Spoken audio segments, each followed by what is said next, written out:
کوثر کا معنی اور مطلب کیا ہے؟ کوثر کا کوئی ایک معنی نہیں ہے وہ صرف نہر کوثر ہی۔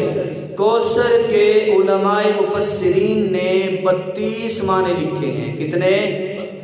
32 معنی، 1 2 3 4 5 نہیں، 32 معنی کوثر کے ہیں۔ اب آپ سوچیں گے، تصورات کی دنیا میں سوچیں کہ اللہ پاک نے مختصر سے سورت نازل کی ہے، کہتے ہیں چھوٹی یہ سورت پڑھی ہے۔ ارے چھوٹی یہ سورت نہیں، اس کا مفہوم دیکھ کتنا بڑا ہے۔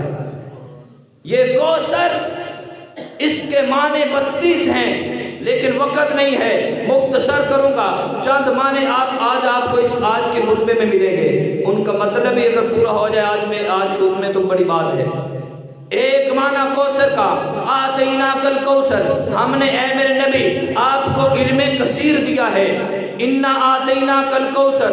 دوسرا معنی، اے میرے نبی ہم نے آپ کو امت کثیر دی ہے۔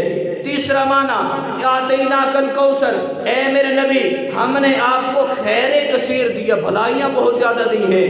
اور معنی، آتیناک الکوثر، اے میرے نبی ہم نے آپ کو معراج دیا ہے۔ آتیناک الکوثر، اے میرے نبی ہم نے آپ کو صحابہ کی جماعت دی ہے۔ آتیناک الکوثر، ہم نے آپ کو امت کی زیادتی دی ہے، ہم نے آپ کو انا آتیناک الکوثر۔ کوثر کا معنی ایک یہ بھی ہے کہ آپ کے نام کو روشن کر دیا ہے، آپ کی سیرت کو اجاگر کر دیا ہے، روشن کر دیا ہے۔ آتیناک الکوثر، ہم نے آپ کو نہر کوثر عطا فرمائی ہے، حوض کوثر عطا فرمایا ہے۔ تو کوثر کے معنی تو 32 ہیں، چند ایک کی بات آج کریں گے۔ انا آتیناک الکوثر، آج صرف ایک ہی آیت پر بات ہوگی، اس کی تشریح بہت زیادہ ہے۔ تو کوثر کسے کہتے ہیں کہ یعنی اے میرے نبی ہم نے آپ کو علم کثیر دیا ہے، بہت زیادہ علم دیا ہے، اتنا علم ہم نے کسی نبی کو بھی نہیں دیا۔ آدم سے لے کر عیسیٰ تک علیہ السلام تک تمام انبیاء کو اللہ نے علم دیا ہے۔